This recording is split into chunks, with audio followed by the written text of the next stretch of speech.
Buenas noches, mi nombre es Stephanie Chumo, soy estudiante de la carrera de Derecho en la Universidad Técnica Particular de Loja.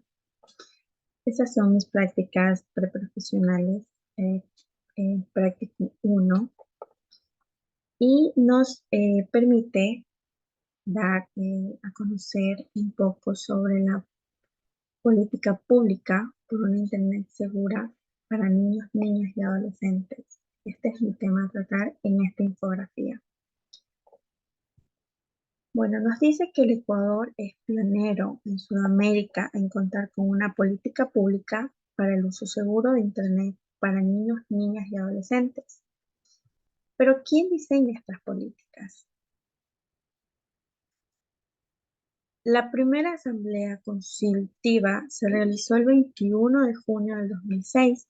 Se delinearon las ideas fundamentales para la elaboración del Plan de Protección Integral de la Niñez y Adolescencia.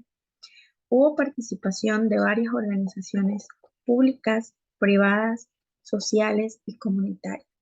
La primera política por un Internet seguro entró en vigencia en septiembre del 2020. Esta política está destinada para promover conductas protectoras o preventivas de factores de riesgo que pueden poner en peligro a la integridad y dignidad de niños, niñas y adolescentes ante el acceso y uso de Internet. Y cuando tales vulneraciones han sucedido, promover protocolos adecuados de atención para la protección, atención y reparación de las mismas. Como objetivos tenemos pues la parte de intención de potenciar las oportunidades y habilidades que ofrecen las tecnologías digitales en su vida y su desarrollo, y así promover el aprovechamiento de los usos y beneficios de las TIC en un marco de derechos digitales, dignidad e integridad física, psicológica, emocional y sexual. ¿Qué son las TIC? Las TIC son las tecnologías de la información y las comunicaciones. Son el conjunto de recursos, herramientas, equipos, programas informáticos, aplicaciones, redes y medios que permiten la compilación, procesamiento, almacenamiento, transmisión de información como voz, datos, texto, video e imágenes. En Ecuador, según el INE, que es el Instituto Nacional de Estadísticas y Censos, uno de cada dos niños, niñas y adolescentes usan computadora, por lo que resulta indispensable mantenerse informado y contar con los mecanismos para anticiparse y prevenir los riesgos que representa la red y su mal uso. Cuidadores y familiares deben conocer y estar alerta para proteger a niños, niñas y adolescentes frente a delitos como el grooming, el sexting, pornografía, etcétera, que más adelante les voy a explicar un poquito más acerca de ese tema. La Convención sobre los Derechos del Niño establece derechos como la libertad de expresión, el acceso a la información, la educación, la recreación o la protección contra toda forma de maltrato. Derechos que sin lugar a dudas pueden estar potenciados, aunque también vulnerados en los espacios virtuales. La política pública por una Internet segura articula acciones normativas, técnicas y estrategias comunicacionales para trabajar por un entorno digital también protector para niñas, niños y adolescentes. Según UNICEF, en 2015, un tercio de adolescentes usa Internet durante 2 o 3 horas al día. Un 14% lo utiliza más de 8 horas diarias. Según cifras de la Organización de las Naciones Unidas, ONU y la Fundación Telefónica, el 55% de los jóvenes latinoamericanos han sido víctimas de ciberacoso. La violencia está presente, no solo en los espacios físicos, pero también en los espacios virtuales. Dicho esto, la Convención sobre los Derechos del Niño consagra los derechos civiles, políticos, económicos, sociales y culturales, tanto de los niños, niñas y adolescentes, garantizando que su interés superior sea la consideración primordial. También propone mecanismos para protegerlos contra el maltrato, explotación, abuso y discriminación de todo tipo, y consagra sus derechos a ser respetados en su privacidad y a ser partícipes de las decisiones que se tomen en todos los temas que les afectan. Corresponde a los estados, padres, cuidadores, docentes y los miembros de comunidad, incluidos los líderes comunitarios y la sociedad civil, a garantizar los derechos de los niños en su paso a la edad adulta, mientras ellos adquieren niveles de autonomía progresiva y las capacidades de análisis, la comprensión de lo que sucede en su entorno y poder discernir ante situaciones de riesgo. De acuerdo a un estudio de UNICEF del año 2015, se demostró que en el Ecuador el 60% de niñas, niños y adolescentes han sufrido alguna vez de acoso escolar. En muchos de estos casos se han utilizado medios digitales para la realización de estas conductas inadecuadas que incluso han degenerado en suicidio. La violencia, la intimidación y el control pueden ser amplificados a través de las tecnologías digitales. Estas muchas veces facilitan a los agresores alcanzar a sus víctimas sin tener contacto con ellas. Las distintas conductas que se han trasladado al mundo virtual han adquirido nombre propio, como el ciberacoso, el grooming, la pornografía infantil, sexting, entre otros. Estas se dan en los diferentes entornos y relaciones, en el espacio educativo, familiar. Identificarlas es importante para poder saber cómo enfrentarlas. Muchas de ellas nos cuestionan las formas de relacionamiento entre pares o pareja, las formas de utilización del espacio público virtual, pero algunas de ellas rebasan y se convierten en comportamientos ilegales y criminales.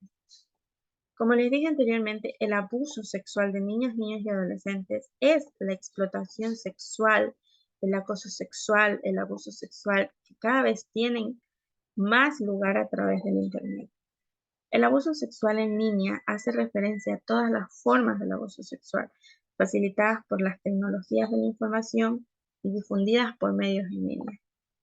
¿Qué es el ciberbullying o el ciberacoso? Bueno, pues esta es una forma de acoso y agresión que se produce entre pares, teniendo como medio Internet, celular u otra tecnología, con la intención de propagar mensajes o imágenes crueles y que estos sean visualizados por varias personas.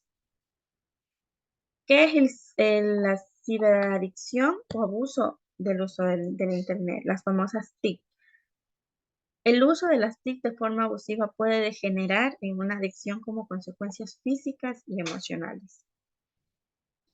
El flaming son mensajes a través de redes sociales o comunidades virtuales con un lenguaje violento, agresivo o vulgar, el cual es reiterativo en su intención de humillar e intimidar. El grooming son estrategias que realiza un adulto para ganarse la confianza de un niño, niña o adolescente a través del Internet, con el propósito de abusarlo o explotarlo sexualmente. Es importante expresar que siempre es un adulto quien ejerce el grooming. La famosa paliza feliz o el happy slapping es una forma de ciberbullying y sucede cuando una persona o un grupo golpea a otro mientras se graba el incidente con la cámara de un teléfono celular. Esto con la intención de difundirlo en las redes sociales, ya sea YouTube, Facebook, etcétera, para poder burlarse o ridiculizar a la víctima. ¿Qué es el sexteo o el sexting? Bueno, este se ha definido como la autoproducción de imágenes sexuales. El sexteo es el intercambio de imágenes o videos con contenido sexual, desnudos o casi desnudos, a través de teléfonos, a través del internet, por medio de mensajes, correos electrónicos, redes sociales.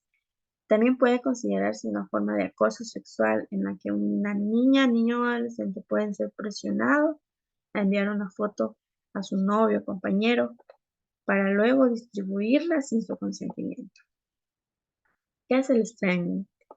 Como su nombre lo indica, es una transmisión en vivo, pero cuando está relacionado con una conducta nociva y criminal, se refiere a prácticas de abuso sexual contra niños, niñas y adolescentes a través de la prostitución, espectáculos pornográficos o elaboración de material de carácter pornográficos que son transmitidas en vivo.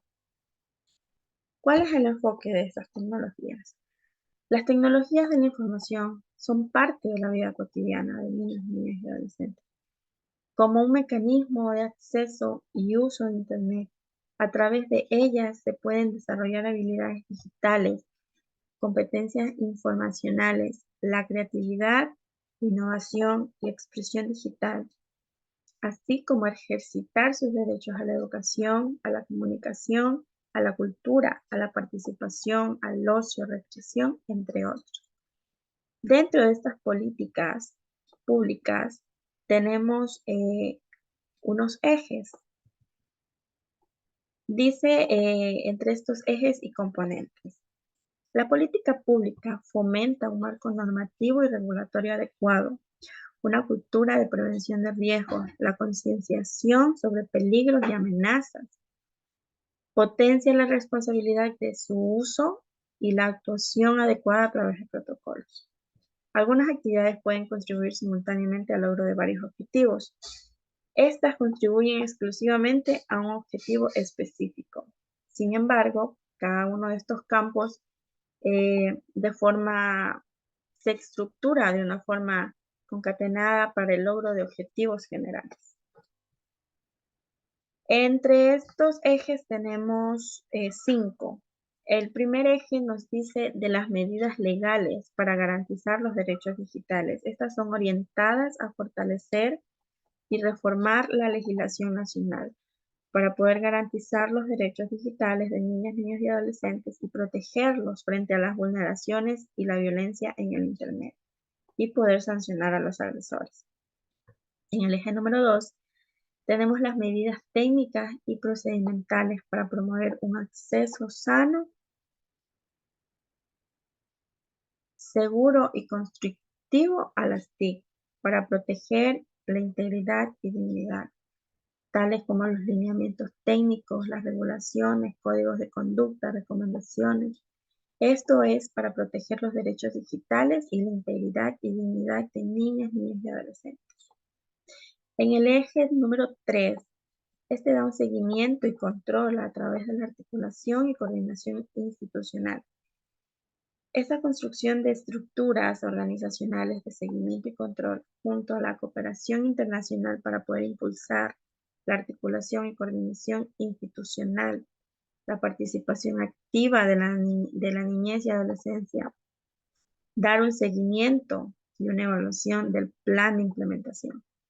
En el eje número 4, esta se encarga de establecer acuerdos, tratados o convenios internacionales multilaterales, jurídicamente vinculantes u oficiosos de cooperación técnica y económica. En el eje número 5 nos dice que esta fortalece y consolida las capacidades y habilidades acerca de los beneficios y riesgos de la Internet y las tecnologías digitales, promoviendo así una cultura de prevención y seguridad en los entornos digitales. Es una estrategia comunicacional para impulsar una cultura de protección integral de las niñas, niños y adolescentes, para poder disminuir su vulnerabilidad, garantizando sus derechos digitales, el uso seguro del Internet y la respuesta a atención de los riesgos y los delitos cometidos contra ellos. Tenemos también dentro de estas políticas públicas un memorándum de Montevideo. Si bien es cierto, esto corresponde a la Ciudad de México, pero dan algunas recomendaciones que son muy importantes para estas políticas y para nuestro entorno. Bueno, nos dice que el memorándum de Montevideo, el Instituto Federal de Acceso a la Información Pública, el 3 de diciembre del 2009 organizó en la Ciudad de México una sesión de trabajo a la que convocó autoridades de diferentes niveles, además de los sectores social y privado, para dar a conocer el memorándum de Montevideo, el cual reviste una particular importancia porque prevé la conjunción de esfuerzos para la protección de datos en Internet, especialmente de los menores. Estos esfuerzos tienen un componente relacionado con los aspectos educativos, con la Secretaría de Educación Pública, impulsa a esta iniciativa para que las entidades federativas en el ámbito de sus atribuciones difundan el memorándum y desarrollen acciones concretas para su observancia. El propósito de estos agentes educativos de los distintos niveles de educación básica determinan que estas actividades puedan permitir a los padres de familia y a los propios alumnos el conocimiento de los mínimos deseables descritos en este memorándum para la atención de la problemática, tomando en cuenta las precauciones necesarias para la protección de los datos personales y para una navegación segura en el Internet. Dentro de este memorándum nos aportan algunas recomendaciones. Estas recomendaciones para los estados y entidades educativas, para la prevención y educación de niñas, niños y adolescentes, también para los estados sobre el marco legal, para la aplicación de las leyes por parte de los estados en materia de políticas públicas para la industria. Todo esto es para que las autoridades, legisladores, jueces, empresas se comprometan con el tema de la protección de menores en su interacción con las redes sociales y el Internet, sobre la necesidad de prevenir y concienciar a los menores respecto de los riesgos de revelar sus datos personales a extraños mediante redes sociales. Se debe transmitir claramente a las niñas, niños y adolescentes que el Internet no es un espacio sin normas, impune o sin responsabilidades. Deben estar alertados para no dejarse engañar con la aparente sensación de que allí todo vale, dado que las acciones tienen consecuencias. Bueno, esto es todo por hoy. Espero les haya sido útil esta infografía, así como a mí. Muchísimas gracias por su atención. Espero les guste.